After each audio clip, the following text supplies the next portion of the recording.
നമസ്കാരം. Close and കൗണ്ടറിലേക്ക് സ്വാഗതം. BJP. സംസ്ഥാന ജനറൽ സെക്രട്ടറി ശ്രീ എം.ടി. രമേശാണ് ഈ ആഴ്ചയിലെ അതിഥി. സ്വാഗതം. ഒരു നഴ്സറി സ്കൂളിന് പോലും അനുമതി വാങ്ങിക്കൊടുക്കാൻ കഴിയാത്ത ആളാണ് താങ്കളെന്നാണ് താങ്കൾ അവകാശപ്പെടുന്നത്. ആ താങ്കളെ എന്തിനാണ് ഒരു മെഡിക്കൽ കോളേജിന് അഫിലിയേഷൻ ലഭിക്കാൻ സഹായിക്കണമെന്നാവശ്യപ്പെട്ട് അതിൻ്റെ ഉടമസ്ഥൻ കാണുന്നത്? ബി.ജെ.പി. കേന്ദ്രം ഭരിക്കുന്നൊരു പാർട്ടി ആയതുകൊണ്ട് സ്വാഭാവികമായിട്ടും കേന്ദ്രത്തിൽ ഏതെങ്കിലും തരത്തിലുള്ള സ്വാധീനം ഉപയോഗപ്പെടുത്തിക്കൊണ്ട് ഇത്തരം കാര്യങ്ങൾ നേടിയെടുക്കാൻ സാധിക്കുമെന്ന് ആരെങ്കിലും വിശ്വസിച്ചു പോയാൽ നമുക്കവരെ കുറ്റം പറയാൻ പറ്റില്ല. കാരണം നമ്മുടെ നാട്ടിലെ വ്യവസ്ഥിതി അങ്ങനെയാണ്. അതിൻ്റെ അടിസ്ഥാനത്തിലായിരിക്കാം അദ്ദേഹം എന്നെ സമീപിച്ചത്. അദ്ദേഹം ആവശ്യപ്പെട്ടത് ഏതെങ്കിലും തരത്തിൽ അദ്ദേഹത്തെ സഹായിക്കാൻ സാധിക്കുമെന്നാണ് ചോദിച്ചത്. അപ്പോൾ ഒന്ന്, ഈ മെഡിക്കൽ കോളേജിൻ്റെ അനുവാദത്തിൻ്റെ സാങ്കേതികത്വം എന്താണെന്ന് കൃത്യമായിട്ടൊരു ബോധ്യമില്ലാത്ത ആളായിരുന്നു ഞാൻ. അതുകൊണ്ട് തന്നെ എനിക്കതിൻ്റെ മറ്റ് വശങ്ങളെക്കുറിച്ച് അറിഞ്ഞിരുന്നില്ല. അപ്പോൾ അദ്ദേഹം പറഞ്ഞത് കേന്ദ്ര സർക്കാരുമായി ബന്ധപ്പെട്ട് ആരോഗ്യ വകുപ്പ് മന്ത്രിയുടെ ഓഫീസുമായി ബന്ധപ്പെട്ട് ചില സഹായങ്ങൾ ചെയ്തു കൊടുക്കാനാണ് പറഞ്ഞത്. പക്ഷേ അപ്പോൾ തന്നെ ഞാൻ അദ്ദേഹത്തോട് പറഞ്ഞു, ഇത്തരം വലിയ കാര്യങ്ങൾ എനിക്ക് ഇടപെടാൻ സാധിക്കില്ല, ഞാൻ ചെയ്യുന്ന കാര്യവുമല്ല, എനിക്കങ്ങനെ ആരോഗ്യ വകുപ്പ് മന്ത്രിയുടെ ഓഫീസിൽ സ്വാധീനിക്കാവുന്ന സാഹചര്യങ്ങളൊന്നുമില്ല, അതുകൊണ്ട് ഈ വിഷയത്തിൽ ഇടപെടാൻ സാധിക്കില്ല എന്ന് അദ്ദേഹത്തിന് കൺവിൻസ് ആകുന്ന രീതിയിൽ പറഞ്ഞു എന്നാണ് ഞാൻ വിശ്വസിക്കുന്നത്. കാരണം പിരിയുമ്പോൾ അദ്ദേഹം കൺവിൻസ് ആയിട്ടാണ് പിരിഞ്ഞത്. ഈ പാലക്കാട് ചെർപ്പുളശ്ശേരിയിലാണ് ഈ കേരള മെഡിക്കൽ കോളേജ്. അതിന് മുൻപ് ലോധ കമ്മീഷൻ അതിന് 1 വർഷത്തെ അഫിലിയേഷൻ കൊടുത്തതുമാണ്. ഈ ഒരു ഘട്ടത്തിൽ അങ്ങനെ താങ്കളെ മാത്രമായി വന്ന് കാണാനുള്ള ഒരു ചേതോവികാരം എന്തായിരിക്കും? അതെനിക്കറിയില്ല. പലരും കാണുന്നുണ്ട്.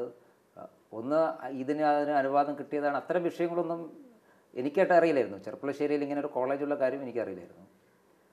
പക്ഷേ അദ്ദേഹം വന്ന് കണ്ടു. പല ആളുകളും ഇപ്പോൾ നമ്മുടെ മുമ്പിൽ അനുഭവം എന്ന് വെച്ചാൽ പല ആളുകളും പല കാര്യത്തിനും വേണ്ടി വന്ന് കാണുന്ന സമയത്ത് അവരോട് മാന്യമായി സൗമ്യമായി സംസാരിക്കുക എന്നുള്ളത് എൻ്റെ ഒരു രീതിയാണ്. ആ രീതി അനുസരിച്ച് ഞാൻ അദ്ദേഹത്തോട് സംസാരിച്ചു. പക്ഷേ ഞാൻ എൻ്റെ പരിമിതികൾ പറഞ്ഞപ്പോൾ അദ്ദേഹത്തിന് കൃത്യമായി ബോധ്യമായിട്ടുണ്ടെന്നാണ് ഞാൻ മനസ്സിലാക്കുന്നത്. കാരണം അങ്ങനെയാണ് ഞങ്ങൾ പിരിഞ്ഞത്.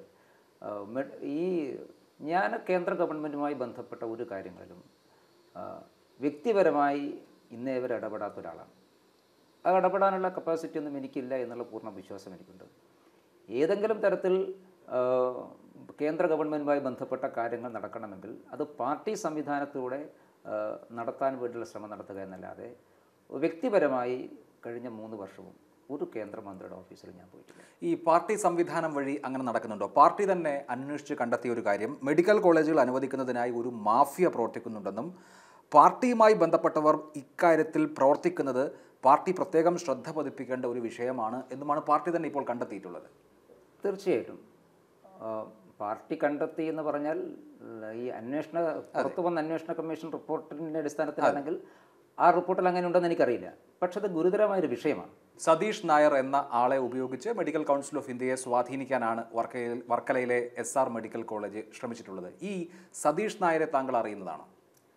സതീഷ് നായരെ അങ്ങനെ അടുത്ത പരിചയമൊന്നുമില്ല. പക്ഷേ ഒരു 2-3 വർഷം മുമ്പ് അദ്ദേഹം തിരുവനന്തപുരത്തുള്ള സമയത്ത് 1-2 കണ്ടിട്ട് പരിചയപ്പെട്ടിട്ടുണ്ട്. അതൊരു ഫോർമൽ പരിചയം മാത്രമാണ്. അതിനപ്പുറത്തുള്ള വലിയ അടുപ്പമോ വ്യക്തിപരമായ ബന്ധമൊന്നും എനിക്കില്ല. ഇദ്ദേഹം കുമ്മനം രാജശേഖരൻ BJP സംസ്ഥാന അധ്യക്ഷനായതിന് ശേഷമാണോ BJPയുമായി അടുത്ത ബന്ധം പുലർത്തുകയും BJP ഓഫീസിലെ സന്ദർശകനാവുകയും ഒക്കെ ചെയ്തത്? അദ്ദേഹം BJP ഓഫീസിലൊരു സന്ദർശകനാണെന്ന് എൻ്റെ അറിവിലില്ല. എനിക്ക് അത് പുതിയ അറിവാണ്. ഞാൻ മനസ്സിലാക്കുന്നത് ഡൽഹി കേന്ദ്രീകരിച്ച് പ്രവർത്തിക്കുന്നതാണ്. കുമ്മനം രാജശേഖരൻ പ്രസിഡൻ്റായതിനു ശേഷം അങ്ങനെയുള്ള ഏതെങ്കിലും പാർട്ടി സംവിധാനത്തിന് പുറത്തുള്ള ആളുകളാരും BJP ഓഫീസ് കേന്ദ്രീകരിച്ച് പ്രവർത്തിച്ചിരുന്നില്ല. നരേന്ദ്രമോദിക്കൊപ്പം നിൽക്കുന്ന ഫോട്ടോ ഉപയോഗിച്ചാണ് ഇദ്ദേഹം ചില തട്ടിപ്പുകൾ നടത്തിയത് എന്ന് പാർട്ടിയുടെ അന്വേഷണ കമ്മീഷൻ തന്നെ കണ്ടെത്തിയിട്ടുണ്ട്. ഇത് മാത്രമല്ല, അദ്ദേഹം സ്വാമി അയ്യപ്പദാസിൻ്റെ സഹോദരനാണ്. ആ നിലയ്ക്കൊക്കെ BJPയുമായും പരിവാർ സംഘടനകളുമായും ഒക്കെ അടുപ്പമുണ്ടെന്ന് പുറത്തുള്ളവർക്ക് കരുതാൻ കഴിയുന്ന കാര്യങ്ങൾ അദ്ദേഹം പ്രസൻറ്റ് ചെയ്യുന്നുണ്ട്. അല്ല, അത് അന്വേഷിക്കുന്നതിന് എന്താ തടസ്സം? അത് അത്തരത്തിൽ ഈ വിഷയവുമായി ബന്ധപ്പെട്ട് അങ്ങനെ എന്തെങ്കിലുമൊക്കെ നടന്നിട്ടുണ്ടെങ്കിൽ, ആരെങ്കിലും വഴിവിട്ട രീതിയിൽ പ്രവർത്തിച്ചിട്ടുണ്ടെങ്കിൽ, ആരെങ്കിലും സ്വാധീനിക്കാൻ വേണ്ടി ശ്രമിച്ചിട്ടുണ്ടെങ്കിൽ അതൊക്കെ അന്വേഷണത്തിൻ്റെ പരിധിയിൽ വരണം എന്ന് തന്നെയാണ് എൻ്റെ അഭിപ്രായം. ഇവിടെ ഉയർന്നു വന്ന ആരോപണം, അന്വേഷണ കമ്മീഷൻ തന്നെ ശരിവെച്ച വസ്തുത എന്ന് പറയുന്നത്, വർക്കലയിലെ മെഡിക്കൽ കോളേജ് ഉടമ BJPയുടെ സഹകരണ സെൽ കൺവീനർക്ക് 5,60,00,000 രൂപ കൊടുക്കുന്നു. ഇത് കുഴൽ പണമായി ഡൽഹിയിലേക്ക് ഈ സതീഷിലേക്ക് എത്തിക്കുന്നു എന്നുള്ള കാര്യമാണ്. പക്ഷേ മുഴുവനായ പണം കിട്ടിയിട്ടില്ല എന്ന് ഈ സതീഷ് പറയുന്നുമുണ്ട്. അങ്ങനെ BJPയുടെ സംഘടനാ സംവിധാനം ഉപയോഗപ്പെടുന്നുണ്ടെന്നല്ലേ ഇതിൽ നിന്ന് മനസ്സിലാകേണ്ടത്? അല്ല, അതിൽ ഒന്ന് ഈ റിപ്പോർട്ടിൽ എന്താണുള്ളത് എന്ന് ഇപ്പോഴും എനിക്ക് വ്യക്തമായിട്ട് അറിയില്ല. അത്തരം പുറത്തു വന്ന കാര്യങ്ങളൊക്കെയാണ് റിപ്പോർട്ടിലുള്ളത് എന്നുള്ളത് ഗൗരവതരമായ കാര്യമാണ്. അത് അന്വേഷിക്കേണ്ടത് തന്നെയാണല്ലോ. അക്കാര്യത്തിൽ തർക്കമൊന്നുമില്ലല്ലോ. ഇതൊക്കെ ഇത്രയും വലിയ വലിയ കാര്യങ്ങൾ അതിനകത്തുണ്ടെങ്കിൽ അത് അന്വേഷിക്കപ്പെടേണ്ടത് തന്നെയാണ്. അത് കേവലം ഒരു പാർട്ടി അന്വേഷണം കൊണ്ട് നിൽക്കുന്ന കാര്യമല്ലല്ലോ. ഞങ്ങൾക്ക് ചെയ്യാൻ സാധിക്കുന്നത് ഈ കാര്യത്തിൽ പാർട്ടി പ്രവർത്തകന്മാരുടെ എന്തെങ്കിലും ഇടപെടലുണ്ടായിട്ടുണ്ടെങ്കിൽ അവർക്കെതിരെ നടപടിയെടുക്കുകയാണ്. ഇപ്പോൾ പ്രാഥമികമായിട്ട് ആരോപണ വിധേയനായിട്ടുള്ള വ്യക്തിയുടെ പേരിൽ BJP നടപടിയെടുത്തിട്ടുണ്ട്. ഈ RS വിനോദിനെതിരെ പാർട്ടി നടപടിയെടുത്തുവല്ലോ. താങ്കൾക്ക് വ്യക്തിപരമായി അടുപ്പമുള്ള വ്യക്തിയാണോ, നേതാവാണോ വിനോദ്? ദീർഘകാലം യുവമോർച്ചയുടെ പ്രവർത്തകനായിരുന്നു, BJPയുടെ പ്രവർത്തകനായിരുന്നു. തിരുവനന്തപുരത്തെ സീനിയർ പ്രവർത്തകന്മാരിലാണ്. ആ നിലക്ക് നല്ല സൗഹൃദം അടുപ്പമുണ്ട്. പക്ഷേ ആ സൗഹൃദവും അടുപ്പത്തിൻ്റെയും പേരിൽ ഏതെങ്കിലും തരത്തിലുള്ള സ്വകാര്യ താല്പര്യങ്ങൾ, ആ താല്പര്യങ്ങൾക്ക് ഇന്നേവരെ ഞാൻ കൂട്ടുനിന്നിട്ടില്ല. ഇനി RS വിനോദ് എന്നല്ല, ഒരാളുമായിട്ടുമുള്ള അത്തരം താല്പര്യങ്ങൾക്ക് കൂട്ടുനിൽക്കാൻ തയ്യാറാകാത്തൊരു വ്യക്തിയാണ് ഞാൻ. സൗഹൃദങ്ങളും അടുപ്പങ്ങളും വേറെ, ബാക്കി കാര്യങ്ങൾ വേറെ. ഈ BJP നേതാക്കളിൽ ചിലരുമായി സംസാരിച്ചപ്പോൾ അവരിൽ നിന്ന് അറിയാൻ കഴിഞ്ഞ ഒരു കാര്യം, ഈ വിനോദിനെ V. മുരളീധരൻ സംസ്ഥാന അധ്യക്ഷനായിരിക്കുന്ന സമയത്ത് അകറ്റി നിർത്തിയിരിക്കുകയായിരുന്നു. പാർട്ടി ഓഫീസിലടക്കം പ്രവേശനം ഉണ്ടായിരുന്നില്ല എന്നാണ്. അതിന് മുൻപ്, വളരെ മുൻപ് ശ്രീധരൻപിള്ള പ്രസിഡന്റ് ആയിരിക്കുന്ന സമയത്ത് തന്നെ അദ്ദേഹത്തിനെതിരെ സംഘടനാ നടപടി എടുത്തിട്ടുണ്ട് എന്നും വ്യക്തമായിട്ടുള്ള കാര്യമാണ്.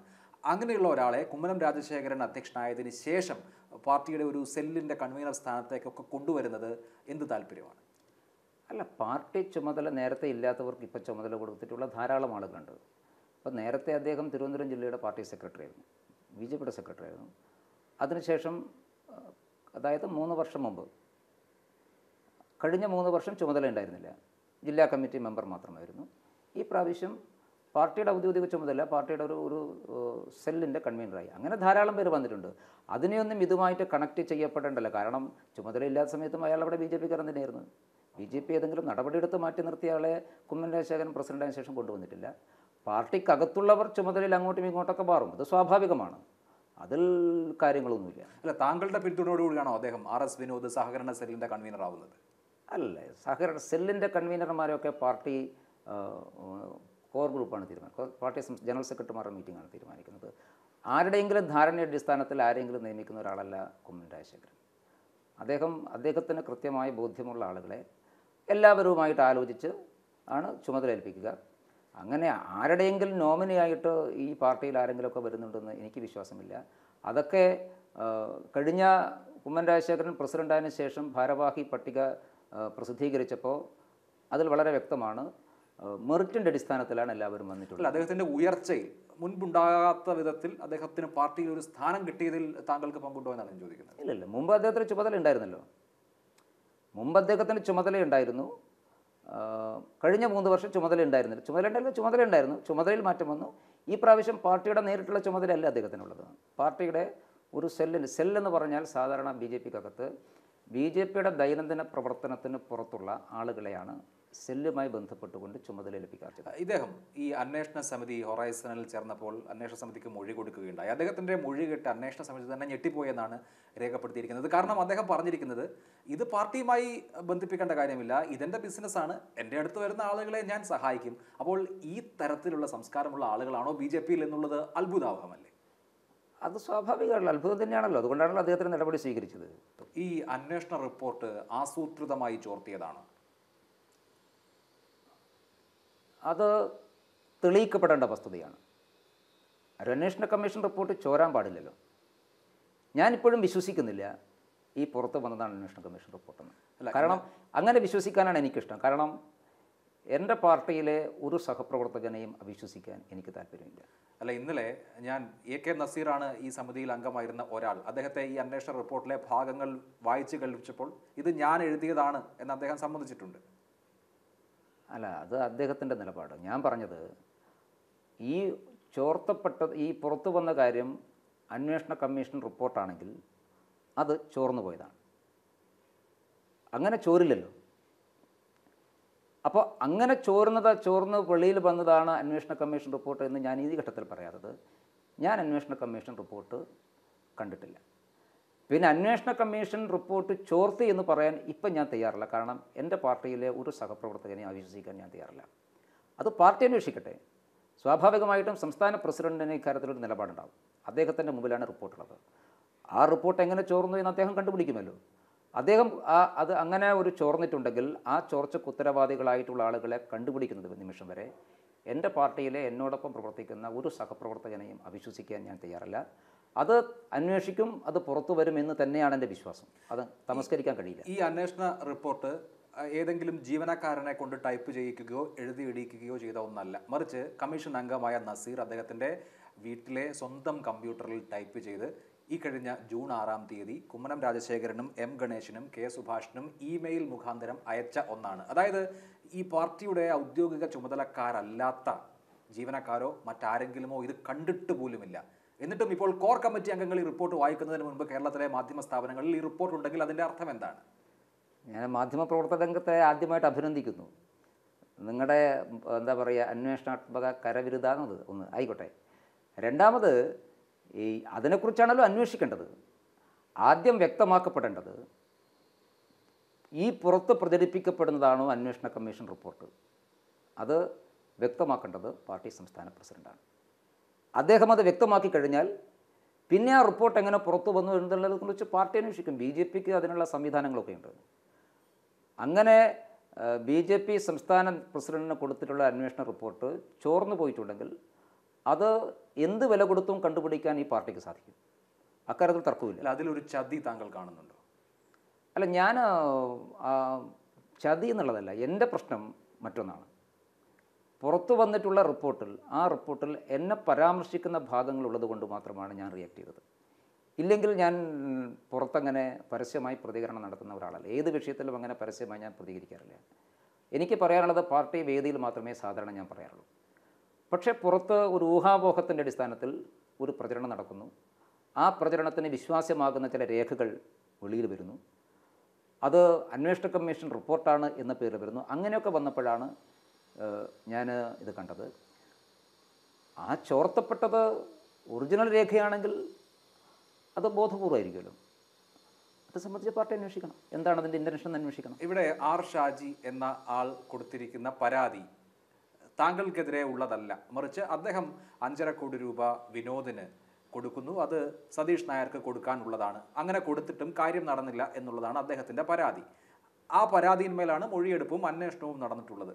അത് താങ്കളുമായി നേരിട്ടോ നേരിട്ടല്ലാതെയോ ബന്ധപ്പെടുന്ന ഒന്നല്ല എന്നിരിക്കലും താങ്കളുടെ പേര് ഈ റിപ്പോർട്ടിൽ വന്നിട്ടുണ്ട്. ഒരിടത്തല്ല, 2 വന്നിട്ടുണ്ട്. അത് ബോധപൂർവമാണെന്ന് കരുതുന്നുണ്ടോ? അങ്ങനെ വന്നിട്ടുണ്ടെങ്കിൽ ബോധപൂർവമാണ്. ഞാൻ എപ്പോഴും അങ്ങനെ ഒരു നിലപാടെടുക്കാൻ കാരണം 100% ഇതാണ് റിപ്പോർട്ട് എന്ന് എനിക്ക് എൻ്റെ പാർട്ടി ബോധ്യപ്പെടുത്തിയിട്ടില്ല. അതുകൊണ്ടാണ് ഞാൻ അങ്ങനെ പറയുന്നത്. പാർട്ടി ഇതുവരെ ഇതാണ് റിപ്പോർട്ട് എന്ന് പാർട്ടി ഒഫീഷ്യലായിട്ട് പറഞ്ഞിട്ടില്ല. അത് പറഞ്ഞു കഴിഞ്ഞാൽ ആണല്ലോ രണ്ടാമത്തെ കാര്യം. പക്ഷേ അതാണ് ഈ റിപ്പോർട്ട്, അത് ഒറിജിനൽ റിപ്പോർട്ടാണെങ്കിൽ അത് ബോധപൂർവമാണ്. കാരണം എനിക്ക് ഒരു വിദൂര ബന്ധം പോലുമില്ലാത്തൊരു വിഷയത്തിൽ എന്തിനാണ് എൻ്റെ പേര് വലിച്ചിഴച്ചത് എന്നതിനെ സംബന്ധിച്ച് അന്വേഷിക്കേണ്ടതായിട്ട് വരും. അല്ല, താങ്കളുടെ മൊഴി ഇതിനിടെ എടുക്കുകയും ചെയ്തിരുന്നു. അതായത് താങ്കളുടെ കാര്യങ്ങൾ ആരാഞ്ഞിരുന്നു? മൊഴി എടുത്തിട്ടൊന്നുമില്ല. എന്നോട് പേഴ്സണലായിട്ട് സംസാരിച്ചിരുന്നു. അത് ഞാൻ എന്താണ് പേഴ്സണലായിട്ട് സംസാരിച്ചതെന്ന് ഒരു മാധ്യമത്തിന് മുമ്പിൽ പറയുന്ന കാര്യം ശരിയല്ലല്ലോ. അത് പറയേണ്ട ഘട്ടം വന്നാൽ ഞാൻ പറയും. ഇതിൽ റിപ്പോർട്ടിൽ രേഖപ്പെടുത്തിയിരിക്കുന്നത് താങ്കൾക്ക് ഇക്കാര്യത്തിൽ അറിയില്ല, പക്ഷെ വന്ന് കണ്ടിരുന്നു. താങ്കൾ തന്നെ പുറത്ത് പറഞ്ഞതുപോലെ ഞാൻ പുറത്ത് പറഞ്ഞതാണ്. മെഡിക്കൽ കോളേജ് ഉടമ വന്ന് കണ്ടു. കാരണം അത് ഇങ്ങനെ വാർത്തയായപ്പോൾ അതിൻ്റെ സത്യാവസ്ഥയിലുണ്ടല്ലോ. കാരണം നമ്മളിപ്പോൾ ഈ വാർത്ത വരുമ്പോൾ ആ വാർത്തയുടെ നിജസ്ഥിതി എന്താണ് എന്ന് എല്ലാവർക്കും അറിയില്ല. പൊതുവേ കേരളത്തിലെ ജനങ്ങൾ മാധ്യമ വാർത്ത വിശ്വസിക്കുന്നവരാണ്. അപ്പോൾ അതുകൊണ്ട് എന്നെ അറിയുന്ന കുറച്ച് ആൾക്കാർക്ക് ഒരു പക്ഷേ ബോധ്യമായിട്ടുണ്ടാകും. പക്ഷേ അതിനപ്പുറത്തുള്ള വലിയൊരു സമൂഹം കേരളത്തിലുണ്ടല്ലോ. അവരെ ബോധ്യപ്പെടുത്തേണ്ട ആവശ്യം എനിക്കുള്ളത് കൊണ്ടാണ് ഞാൻ ഇന്നലെ അത് സംബന്ധിച്ച വസ്തുതകൾ പറഞ്ഞത്. ആ വസ്തുതകളിൽ 1% പോലും കളവില്ല. അത് ആർക്കും അന്വേഷിക്കാവുന്നതാണ്. ആർ ഷാജി മൊഴി കൊടുത്തപ്പോൾ താങ്കളുടെ പേര് പറഞ്ഞു. അങ്ങനെ പറയാനുള്ള കാരണം, അദ്ദേഹത്തോട് ചോദിച്ചു നിങ്ങൾ എന്ത് വിശ്വസിച്ചാണ് ഈ ആളുകൾക്ക് പണം കൊടുത്തത് എന്ന്. അപ്പോൾ അദ്ദേഹം പറഞ്ഞു, ഈ പണം വാങ്ങിയിട്ടുള്ള ആളുകൾ, വിനോദ് അടക്കമുള്ള ആളുകൾ എന്നെ വിശ്വസിപ്പിച്ചിരിക്കുന്ന കാര്യം പാലക്കാട് ഇതുപോലെ ഒരു മെഡിക്കൽ കോളേജിൻ്റെ കാര്യത്തിന് MT രമേശ്വരി സതീഷിന് പണം കൊടുത്തിട്ടുണ്ട് എന്ന് ഇവർ എന്നോട് പറഞ്ഞു. ആ സമയത്താണ് താങ്കളുടെ പ്രതികരണം ആരായാൻ അവർക്ക് തോന്നിയത്. അല്ല, അങ്ങനെ സ്വാഭാവികമായിട്ടും അത് അന്വേഷിക്കേണ്ടത് അവരോടാണല്ലോ. പണം കൊടുത്തു എന്ന് പറയുന്ന ആളുകളോടാണല്ലോ അന്വേഷിക്കേണ്ടത്. അത് അന്വേഷിച്ചിട്ടുണ്ടോ ഇല്ലെന്ന് എനിക്കറിയില്ല. അന്വേഷിച്ചിട്ടുണ്ടെങ്കിൽ അത് രേഖപ്പെടുത്തേണ്ടതാണ്. അല്ല, അത് രേഖപ്പെടുത്തിയിട്ടില്ല. അല്ല, അപ്പോൾ ആ വസ്തുത ശരിയല്ലല്ലോ. അങ്ങനെയാണെങ്കിൽ ആ വസ്തുത ശരിയല്ലല്ലോ. ആരെങ്കിലും പറയുന്നത് കേട്ടിട്ടല്ലല്ലോ റിപ്പോർട്ട് തയ്യാറാക്കുക, അന്വേഷിച്ചിട്ടാണ്. അപ്പോൾ എന്താണ് ആ റിപ്പോർട്ടിനകത്തുള്ളതെന്ന് അറിഞ്ഞാൽ മാത്രമേ സാധിക്കുകയുള്ളൂ. എൻ്റെ ഭാഗം ഞാൻ വളരെ ക്ലിയറായിട്ട് എല്ലാവരെയും അറിയിച്ചിട്ടുണ്ട്. ഇതിൽ ഏത് അന്വേഷണം നടക്കുന്നതിനും എനിക്ക് വിരോധമൊന്നുമില്ല. അന്വേഷണം നടക്കട്ടെ. ആ അന്വേഷണത്തിൻ്റെ ഏതെങ്കിലും ഒരു ഘട്ടത്തിൽ ഈ പറയുന്ന ആളുകളെ വഴിവിട്ട് ഞാൻ സഹായിച്ചിട്ടുണ്ട് എന്ന് തെളിവ് വരുന്ന സമയത്ത് ഞാൻ ഇന്നലെ തന്നെ പറഞ്ഞിട്ടുണ്ട്.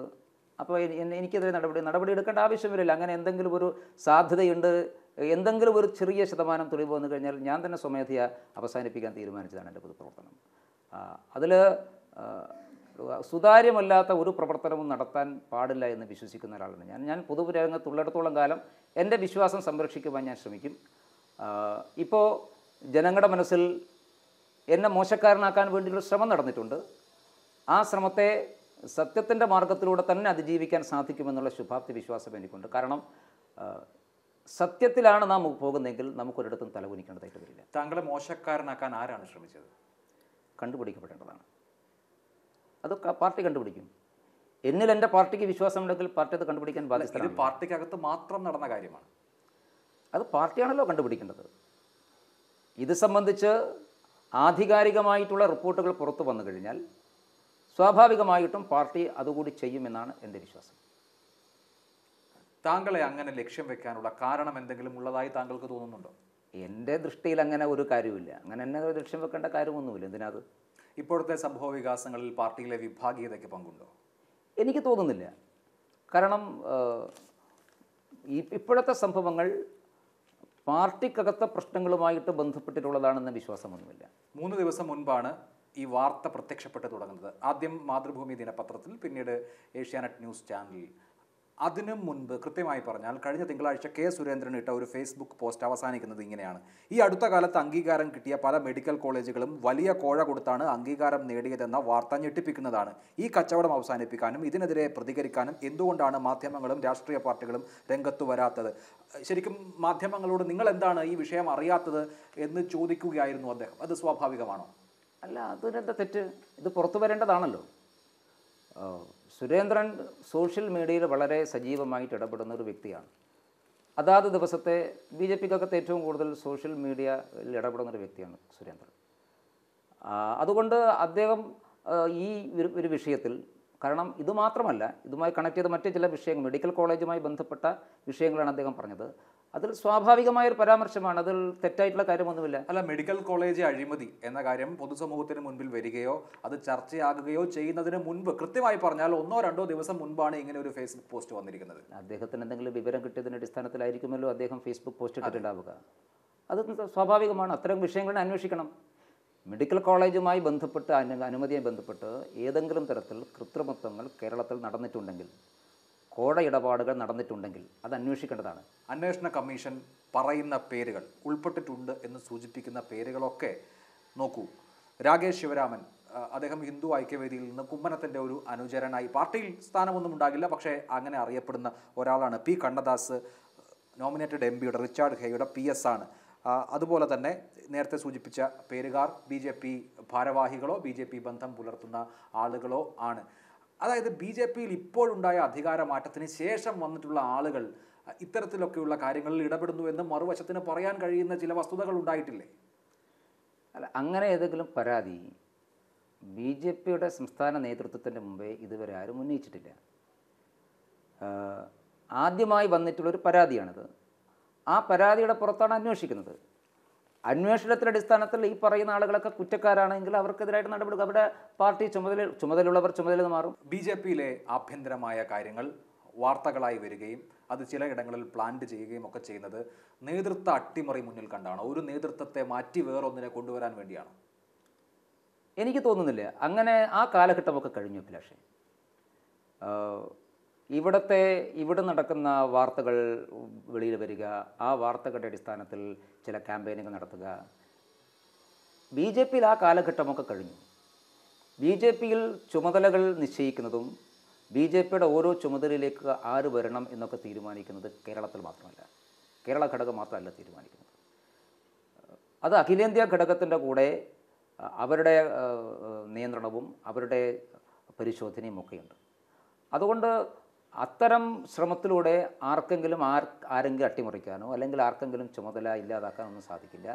അഖിലേന്ത്യാ നേതൃത്വവും അതുപോലെ തന്നെ ഇതൊരു വിശാലമായിട്ടുള്ള ആശയ സമൂഹത്തിൻ്റെ ഭാഗമാണ്. അപ്പോൾ ഇതുമായി ബന്ധപ്പെട്ട് പ്രവർത്തിക്കുന്ന ധാരാളം ആളുകൾ പുറത്തുമുണ്ട്. അപ്പോൾ അവരുടെ എല്ലാവരുടെയും ഒരു സംയുക്തമായിട്ടുള്ള ആലോചനയുടെയും അവരുടെ എല്ലാവരുടെയും ശ്രദ്ധയുടെയും അടിസ്ഥാനത്തിൽ മാത്രമേ BJPക്കകത്തും ഏതെങ്കിലും തരത്തിലുള്ള നേതൃമാറ്റവും ചുമതലാ മാറ്റവും ഒക്കെ സാധിക്കുള്ളൂ. കഴിഞ്ഞ ദിവസം താങ്കളുടെ ആദ്യ പ്രതികരണത്തിൽ താങ്കൾ പറഞ്ഞു ആരോപണങ്ങളുടെ മുൾമുനയിൽ നിർത്തി ചിത്രവധം ചെയ്യാനുള്ള നീക്കമാണ് എന്ന്. എന്തുകൊണ്ടാണ് ചിത്രവധം എന്ന വാക്ക് ഉപയോഗിച്ചത്? അത് മലയാളത്തിലൊരു പദമാണ്. അത് സാധാരണ നമ്മൾ ഉപയോഗിക്കുന്ന ഒരു ശൈലിയാണ്. ഒരു ചിത്രത്തെ പ്രതിഷ്ഠിക്കുക, ആ ചിത്രത്തെ കൊല്ലുക എന്നാണ് അതുകൊണ്ട് അർത്ഥമാക്കുന്നതാണ് ഞാൻ മനസ്സിലാക്കുന്നത്. ഇഞ്ചിഞ്ചായി കൊല്ലുക എന്നൊരു അർത്ഥം കൂടിയുണ്ട്. കാരണം ഞാൻ കഴിഞ്ഞ 25 വർഷമായിട്ട് കേരളത്തിൽ പൊതുപ്രവർത്തന രംഗത്തുള്ള ഒരാളാണ്. എനിക്കെതിരായിട്ട് ഇതുവരെ അത്തരം ഒരു ആരോപണം ഉയർന്നു വന്നിട്ടില്ല. ആരോപണം ഉയരാനുള്ള ഒരവസരവും ഇതേവരെ ഞാൻ കൊടുത്തിട്ടില്ല. അല്ല, ആരാണ് ചിത്രവധം ചെയ്യുന്നത്? അങ്ങനെ താങ്കളെ ചിത്രവധം നടത്തിയിട്ട് കേരളത്തിലെ ഇതര രാഷ്ട്രീയ പാർട്ടികളുടെ നേതാക്കൾക്കോ പ്രവർത്തകർക്കോ മാധ്യമങ്ങൾക്കോ ഒന്നും കിട്ടാനില്ല. ഞാൻ ആരാണ് എന്ന് പറയാത്തത് എൻ്റെ മുമ്പിൽ ഒരു വ്യക്തിയില്ല. എനിക്ക് ബോധ്യമല്ലാത്തൊരു വ്യക്തിയെക്കുറിച്ച് ഞാൻ പറയുമ്പോൾ ഞാൻ പറഞ്ഞ അതേ കാര്യം ഞാൻ തിരിച്ചു ചെയ്യുകയല്ലേ ചെയ്യുന്നത്. ഞാൻ എങ്ങനെയാണ് മറ്റൊരാളെ ആ തരത്തിൽ ക്രൂശിക്കുക? താങ്കൾ BJPയുടെ പ്രസിഡന്റ് ആകും എന്ന് വിശ്വസിക്കുന്ന പല ആളുകളുമുണ്ട്. അപ്പോൾ അതില്ലാതാക്കുക എന്നുള്ളൊരു ലക്ഷ്യം ഇതിന് പിന്നിൽ ഉണ്ടാകാമോ? അങ്ങനെയൊന്നുമില്ല. ഞാൻ നേരത്തെ തന്നെ പലപ്പോഴും സൂചിപ്പിച്ചതുപോലെ BJPക്കകത്ത് ഇപ്പോൾ സംസ്ഥാന പ്രസിഡന്റ് ഒഴിവില്ല. 3 വർഷം കുമ്മനത്തിനുണ്ട്. അത് കഴിഞ്ഞാൽ വീണ്ടും ഒരു 3 വർഷം കൂടി അദ്ദേഹത്തിന് തന്നെ ആവാം. പിന്നെ BJPയുടെ സംസ്ഥാന പ്രസിഡൻ്റാണ് ഒരു പാർട്ടി പ്രവർത്തകനെ സംബന്ധിച്ചിടത്തോളം ആത്യന്തികമായിട്ടുള്ള ചുമതല എന്ന് വിശ്വസിക്കുന്ന ഒരാളല്ല. ഈ വിഷയം മാത്രമല്ല, BJP കേന്ദ്രത്തിൽ അധികാരത്തിലിരിക്കുന്നത് കൊണ്ട് ആ അധികാരത്തിൻ്റെ സാധ്യതകൾ ഉപയോഗിച്ച് കേരളത്തിൽ വ്യാപകമായ അഴിമതി BJPക്കാർ നടത്തുന്നു എന്ന ആരോപണം ഇപ്പോൾ സജീവമായി വരുന്നുണ്ട്. വിമാനത്താവളത്തിലെ നിയമനത്തിന്, കിഴങ്ങ് ഗവേഷണ കേന്ദ്രത്തിലെ പോസ്റ്റിന്, മറ്റ് കേന്ദ്ര ഗവൺമെൻറ്റിലെ ഉന്നത സ്ഥാനങ്ങൾക്ക് എന്ന് പറഞ്ഞാൽ അതിൻ്റെ സ്ഥാപനങ്ങളിലേത്, എന്തിന് ഗവർണർ പദവിക്ക് പോലും വിലപേശി കച്ചവടം നടന്നിട്ടുണ്ടെന്ന് മാധ്യമങ്ങൾ റിപ്പോർട്ട് ചെയ്യുന്നുണ്ട്. എനിക്ക് അത്ഭുതം തോന്നുകയാണ് ഈ വാർത്തകൾ കേൾക്കുമ്പോൾ. ആരാണ് ഈ BJPക്കാർക്ക് ഇങ്ങനെ പൈസയൊക്കെ കൊടുക്കുന്നത്? കേന്ദ്ര ഗവൺമെൻറ്റിനെക്കുറിച്ച് പ്രാഥമിക ബോധം പോലുമുള്ള ആരും ഇതൊന്നും ചെയ്യില്ല. ആരെങ്കിലും ചെയ്യുന്നുണ്ടെങ്കിൽ എനിക്ക് കേരളത്തിലെ എല്ലാവരോടും ഈ റിപ്പോർട്ടർ ചാനലോട് പറയാനുള്ളത്, ദയവ് ചെയ്ത് ഏതെങ്കിലും BJP പ്രവർത്തകനോ അനുഭാവിയോ എന്തെങ്കിലും കാര്യം ശരിയാക്കി തരാമെന്ന് നിങ്ങൾ സമീപിക്കുന്നുണ്ടെങ്കിൽ അത് വിശ്വസിക്കരുത്. അങ്ങനെ ഒരു കാര്യവും ഡൽഹിയിൽ ശരിയാകാൻ വേണ്ടി പോകുന്നില്ല. അതെത്ര ചെറുതായാലും എത്ര വലുതായാലും. ഞാൻ ഒന്നുകൂടി ആവർത്തിച്ച് പറയുന്നു, അങ്ങനെ ഒരു കാര്യവും കേരളത്തിലെ ഏതെങ്കിലും BJPക്കാർ വിചാരിച്ചാൽ ശരിയാകാൻ വേണ്ടി പോകുന്നില്ല. അപ്പോൾ അതാരും സമീപിക്കാതിരിക്കുക. സമീപിച്ചിട്ട് അബദ്ധത്തിൽപ്പെട്ടിട്ട് പിന്നെ പരാതി പറഞ്ഞിട്ട് എന്താ കാര്യം? അപ്പോഴാണ് പ്രശ്നങ്ങൾ ഉണ്ടാകുന്നത്. അതുകൊണ്ട് അത് നടക്കാൻ വേണ്ടി പോകുന്നില്ല. വി മുരളീധരൻ സംസ്ഥാന അധ്യക്ഷ സ്ഥാനത്ത് നിന്ന് മാറിയതിന് ശേഷമാണോ പാർട്ടിയിൽ ഈ കുഴപ്പങ്ങളൊക്കെ ഉണ്ടാകുന്നത്? അല്ല, പാർട്ടിയിൽ അങ്ങനെ എന്തെങ്കിലും കുഴപ്പമുണ്ടായിട്ട് ഞാൻ പറഞ്ഞിട്ടില്ലല്ലോ അഭിലാഷേ. അല്ല, ഈ ആരോപണങ്ങളും മറ്റും ഇല്ല, പരാതികൾ മുമ്പും ഉണ്ടല്ലോ, ആരോപണങ്ങളല്ലല്ലോ, ഇത് പരാതിയാണ്. നേരത്തെയും പല വിഷയങ്ങളിലും പരാതി ഉണ്ടായിട്ടുണ്ടല്ലോ. താങ്കളെ ചിത്രവധം നടത്താൻ ശ്രമിക്കുന്നു എന്ന പരാതി കേന്ദ്ര നേതൃത്വത്തിന് മുൻപാകെ ശ്രദ്ധയിൽപ്പെടുത്തിയിട്ടുണ്ടോ? അല്ല, ഞാൻ പ്രവർത്തിക്കുന്നത് കേരള ഘടകത്തിലാണല്ലോ. ഞാൻ എൻ്റെ സംസ്ഥാന പ്രസിഡൻറ്റിൻ്റെ മുമ്പിൽ എൻ്റെ അനുഭവം ഞാൻ വ്യക്തമാക്കിയിട്ടുണ്ട്. എനിക്ക് അദ്ദേഹത്തിൽ വിശ്വാസമുണ്ട്. എൻ്റെ നിരപരാധിത്വം എനിക്ക് തെളിയിക്കാൻ സാധിക്കും. അത് പാർട്ടി അതിന് സഹായകരമായിട്ടുള്ള സാഹചര്യം ചെയ്യും എന്ന് എനിക്ക് 100% വിശ്വാസമുണ്ട്. അത് കഴിഞ്ഞിട്ടാണല്ലോ അഖിലേന്ത്യാ നേതൃത്വം. അല്ല, ഈ സോഷ്യൽ മീഡിയയുടെ ഒക്കെ കാലമാണ്. ആരോപണങ്ങൾ ഇങ്ങനെ മലവെള്ളപ്പാച്ചിൽ പോലെ വരും. ഇതൊക്കെ കഴിയുമ്പോഴേക്കും പക്ഷേ താങ്കളുടെ ഇമേജ് മോശമായി കഴിയില്ലേ? അല്ല, ഒരു പരിധിവരെ ശരിയായിരിക്കാം. അതാണല്ലോ ശ്രമം. പക്ഷെ അഭിലാഷ്, അതുകൊണ്ട് ഞാൻ ഏതെങ്കിലും ഒരു വ്യക്തിയെ ടാർണിഷ് ചെയ്യുന്നതുകൊണ്ട് അർത്ഥമില്ലല്ലോ. ഞാനങ്ങനെ ആരെങ്കിലും ടാർണിഷ് ചെയ്യുമ്പോൾ അയാൾ നിരപരാധിയാണെങ്കിൽ ഞാൻ അനുഭവിക്കുന്നതേ പ്രയാസമില്ല അയാൾ അനുഭവിക്കുക. അങ്ങനെ ഒരു വ്യക്തിയല്ല ഞാൻ. ശരിയായിരിക്കാം, ആളുകൾക്ക് മുമ്പിൽ അങ്ങനെ ഒരു ഇമേജ് ഉണ്ടാവാം. പക്ഷേ എന്നെ അറിയുന്നവരാരും വിശ്വസിക്കില്ല എന്ന് എനിക്ക് 100% വിശ്വാസമുണ്ട്. പിന്നെ അഭിലാഷേ, ഞാനൊരു ദൈവവിശ്വാസിയാണ്, ഒരു സത്യവിശ്വാസിയാണ്. നിങ്ങൾ എത്ര എതിർപ്രചരണം നടത്തിയാലും സത്യം മാത്രമേ വിശ്വസിക്കുള്ളൂ എന്ന് 100% ബോധ്യം എനിക്കുണ്ട്. ഈ ആരോപണം കേട്ട സമയത്ത് ഒരു നിമിഷം ഞാൻ ദുർബലനായിപ്പോയി എന്നുള്ളത് ശരിയാണ്. കാരണം ഒരിക്കലും പ്രതീക്ഷിക്കാത്ത ഒരു ആരോപണമായിരുന്നു. പക്ഷേ അതിന് ഒരു രാത്രിയുടെ ആയുസ്സേ ഉണ്ടായിരുന്നുള്ളൂ. വളരെ നന്ദി ശ്രീ എം ടി രമേശ്.